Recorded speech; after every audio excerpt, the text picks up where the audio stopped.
माननीय यशस्वी प्रधानमंत्री नरेंद्र मोदी जी 2014 मसीह भारत वर्षर नेतृत्व नेला परे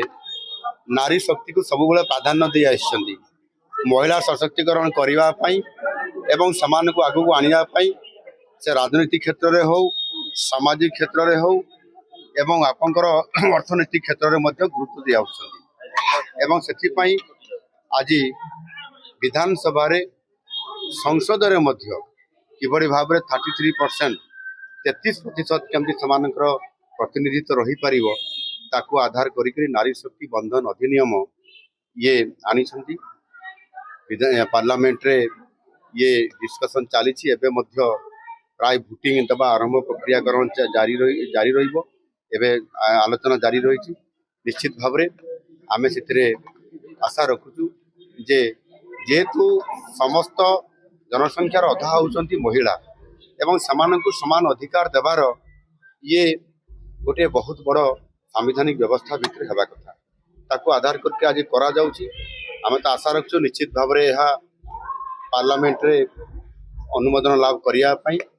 किंतु विरोधी दल तरफ विरोधाभास होउची एणु प्रकृत में जदि जो विरोधी जो मैंने विरोध करुँच महिला मान सशक्तिकरण करें महिला मान समानता आनबार जदि किए चिंता थाए निश्चित भाव में समर्थन देवे आती महिला मान सचेतन करने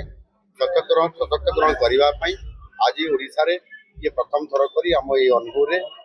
गोटे नारी शक्ति सम्मिलनी एठी आलोचना होता सभागृह एवं ए महिला मान सचेतन करा आगामी दिन में जी विरोध कर ये जो नारी शक्ति बंधन अधिनियम बिल ताले समान को आगामी दिन में निश्चित भाव में विरोध करा से किभली भाव में समर्थन करेंगे से आधार में सचेतनता करने ये आमर आज कार्यक्रम मु आशा करी निश्चित भाव में आगामी दिन में एवं आज तो आलोचना चली बर्तमान मुझे स्पष्ट भाव में कहीपरूना किंतु आगामी दिन में महिला सशक्तिकरण